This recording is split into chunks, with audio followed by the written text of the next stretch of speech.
कई सालों पहले होगी बात, 30-40 साल पुरानी, 30-40 साल पुरानी बात यह है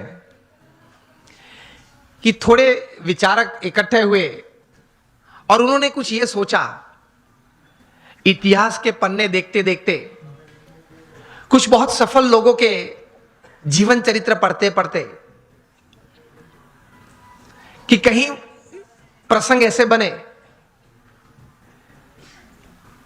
कि ऐसे सफल व्यक्तियों के जीवन में कभी ऐसी बात थी कि उनके पास रिसोर्सेस सब अच्छे थे, प्लेटफॉर्म्स, बैकग्राउंड, सपोर्ट सिस्टम्स सब अच्छे थे, लेकिन कम सफल हुए या सफल नहीं हुए या बुरी तरह से भी उन्होंने जीवन में निष्फलता देखी। और दूसरी तरफ गौर करते हुए कुछ ऐसी भी बातें उन्होंने पाई इतिहास के पन्नों में say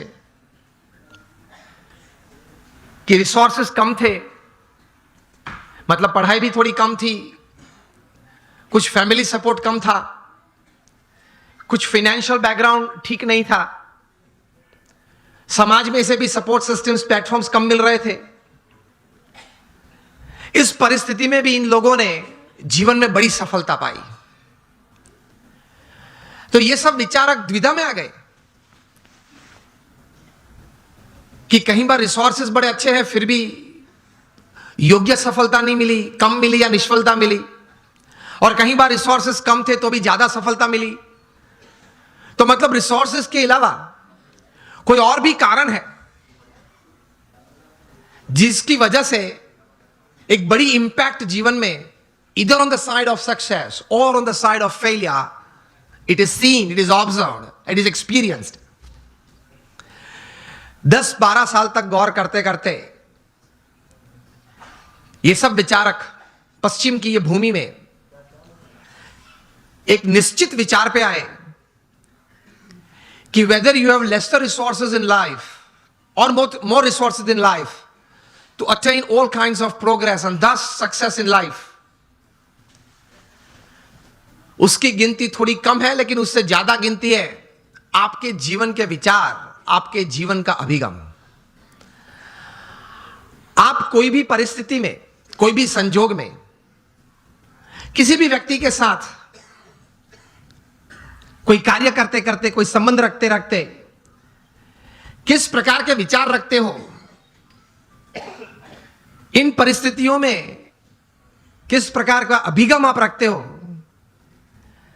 that counts more in your success than resources. ये एक बात तैर हुई, ये एक बहुत बड़ी बात तैर हुई मनुष्य जीवन के लिए कि आपके पास जो रिसोर्सेज है, धन है, वैभव है, सत्ता है, बैकग्राउंड है, प्लेटफॉर्म है, उससे भी ज्यादा कोई एक फैक्टर जो काम करता है आपके जीवन में बड़ी सफलता के लिए, तो वो है आपके विचार और आपके अभिगम। तो ये विचार करते करते एक बहुत बड़े विचारक, अमेरिका के बहुत बड़े thinker and management Guru Jeff Keller ने एक पुस्तक लिखा, और इस पुस्तक में यही बात उन्होंने बड़े विश्वास से, पूरे संशोधन के साथ, बड़े अच्छे शब्दों में उन्होंने पेश की। और यह पुस्तक का शीर्षक उन्होंने लिखा, एटीट्यूड इज एवरीथिंग। मतलब जीवन में जो कुछ भी है वह आपके विचार और आपके अभिगम है। इस पुस्तक में जेफ केलर ने लिखा, I would suggest all of you to read this book, and specially the youngsters who are into family businesses or they are professionals. Attitude is everything, जो कुछ भी है वो अभिगम है। इस पुस्तक में वे लिखते हैं कि success begins in the head, so think right. विचार आप सही प्रकार के करें। दूसरे विभाग में, यह पुस्तक में यह लेखक लिखते हैं, your words decide your personality and character. आपके जो शब्द हैं, जो आप बोलते हैं, वो आपका चारित्र और आपका व्यक्तित्व दोनों का निर्माण करता है। So speak wise.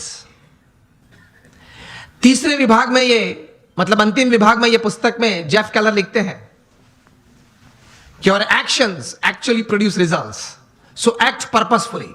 आप हेतु सबर वर्तन रखें।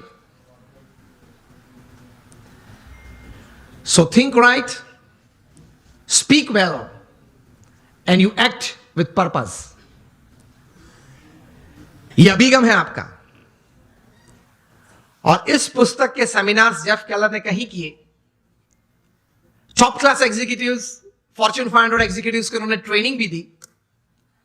और इनको सुनने के बाद, यह पुस्तक पढ़ने के बाद, हर एक व्यक्ति को अंतर में एक प्रतीति आई कि जीवन में शायद हमें रिसोर्सेस कम या ज्यादा हो, लेकिन हमारे अगर विचार सही हैं, हमारे अभिगम अगर सही और ऊंचे हैं, तो उससे जीवन में सफलता प्राप्त हो सकती है। तो एक बहुत बड़ी दिशा इससे मिलती है। एक अच्छा निर्णय जीवन में ले सकते हैं, इस प्रकार की एक ताकत यह संशोधन में है। Again, attitude is everything in life. Whether the resources you have are less or more, it counts less. What counts more is the type of attitude that you possess with people, with circumstances, with happenings, with work, counts more. इनकी गिनती ज्यादा होती है।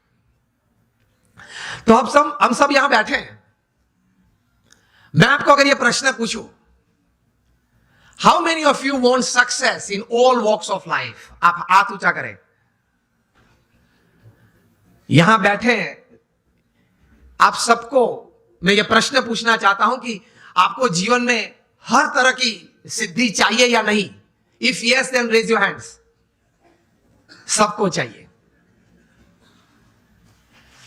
लेकिन हमारे limitations ये हैं, सोच की मर्यादा ये है कि हम प्रोग्रेस को सक्सेस मान लेते हैं।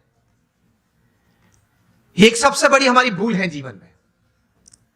समझना कहीं प्रकार की प्रोग्रेस साथ में आती है तब सक्सेस बनती है।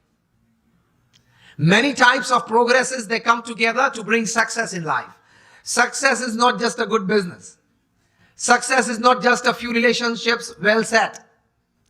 Success is not just limited to a good health enjoyed. ये सब एक एक वर्टिकल्स है, वो प्रोग्रेस है। और कहीं प्रकार की ऐसी प्रोग्रेस साथ में आती है तब सक्सेस बनता है। इस प्रकार का सक्सेस हमें चाहिए। That at the end of your life, जब आप 80-90 साल के हो, तब आप अपनी छाती पे हाथ रख के बोल सके कि yes, I lived my life. भगवान ने मुझे ये 70-80 साल का जीवन दिया था, 5-10 प्लस माइनस भगवान की कृपा से, लेकिन वो मैं जिया, आई लिव्ड इट। इस प्रकार का एक संतोष जीवन के अंत समय में आए, that is your life well lived. तो उसके लिए थोड़े विचार और थोड़े अभिगम, और उस विचार और उस अभिगम को बेस बना के, फाउंडेशन बना के, कुछ स्पष्ट प्रकार की वर्तणुक भी जीवन में चाहिए। Remember, success never comes overnight, it is one step at a time. मैं कई बार बात करता हूं कि आप हिमालय के ऊपर, एवरेस्ट के ऊपर हेलीकॉप्टर में जा पहुंचे तो आपका फोटोग्राफ टाइम्स ऑफ इंडिया में नहीं छपेगा। वो कब छपता है? When you go from the base and you walk from the bottom.